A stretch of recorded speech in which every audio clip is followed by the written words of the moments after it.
दो दोस्त अर्जुन और समीर लंबे समय से एक रोमांचक रोड ट्रिप की योजना बना रहे थे।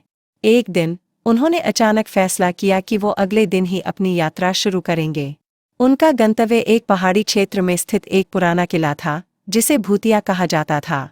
अगले दिन सुबह सुबह वे अपनी एसयूवी में सवार हुए और यात्रा पर निकल पड़े। रास्ते में हंसी मजाक और गानों के साथ सफ़र बहुत आनंदमय बीत रहा था। पहाड़ों की ओर बढ़ते हुए मौसम भी ठंडा और सुहावना हो गया। दोनों को एडवेंचर का शौक था और उन्होंने सोचा कि ये सफ़र उनके जीवन का सबसे यादगार अनुभव होगा। जैसे ही वे जंगल में पहुंचे, उनकी गाड़ी के चारों ओर अजीब सी धुंध छाने लगी। हवा में अजीब सी ठंडक और सन्नाटा था, जो उन्हें थोड़ा असहज करने लगा।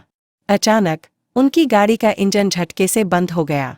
अर्जुन ने कई बार कोशिश की, लेकिन गाड़ी स्टार्ट नहीं हुई। जैसे जैसे शाम ढलने लगी, सूरज की रोशनी कम हो गई और चारों ओर अंधेरा छाने लगा। रास्ते पर अब गाड़ियां भी कम होने लगीं। अर्जुन ने गूगल मैप्स पर देखा कि अब केवल 50 किलोमीटर का रास्ता बचा है, पर वो रास्ता घने जंगलों से होकर गुजरता था। दोनों ने सोचा। दोनों दोस्तों ने तुरंत निर्णय लिया कि अब और नहीं रुकना है। उन्होंने कोशिश करके गाड़ी का दरवाज़ा खोला और जैसे तैसे गाड़ी स्टार्ट हुई। अर्जुन ने तेजी से गाड़ी भगाई, बिना पीछे मुड़कर देखे। वे दोनों बिना किसी बातचीत के बस तेजी से किले की दिशा से उल्टी ओर। समीर ने कहा, शायद कोई गड़बड़ी हो गई है, चलो बाहर निकल कर देखते हैं। दोनों गाड़ी से बाहर निकले, लेकिन जैसे ही उन्होंने बोनट खोला, एक तेज हवा का झोंका आया और गाड़ी के दरवाजे अपने आप बंद हो गए। अब दोनों बाहर और उनकी गाड़ी लॉक हो चुकी थी। तभी जंगल में से किसी के कदमों की आहट सुनाई दी। अर्जुन और समीर ने एक दूसरे की ओर देखा, उनके चेहरों पर डर साफ झलक रहा था। तुमने वो आवाज़ सुनी? हाँ, पर यहाँ तो कोई नहीं है, समीर ने कांपते हुए कहा।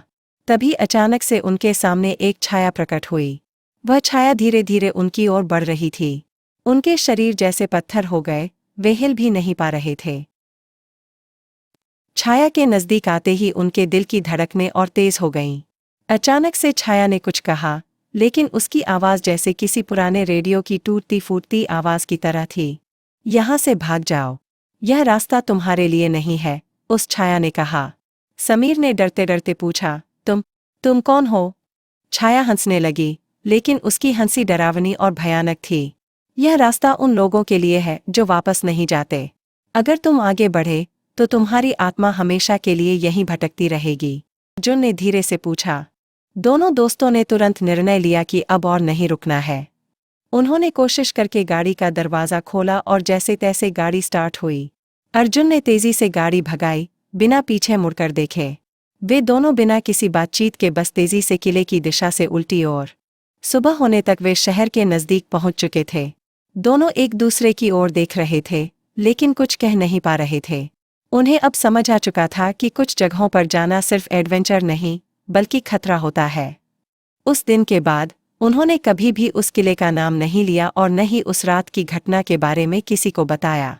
पर दोनों को अब एक बात अच्छे से समझ आ गई थी, हर सफ़र मज़ेदार नहीं होता, कुछ सफ़र डरावने भी हो सकते हैं।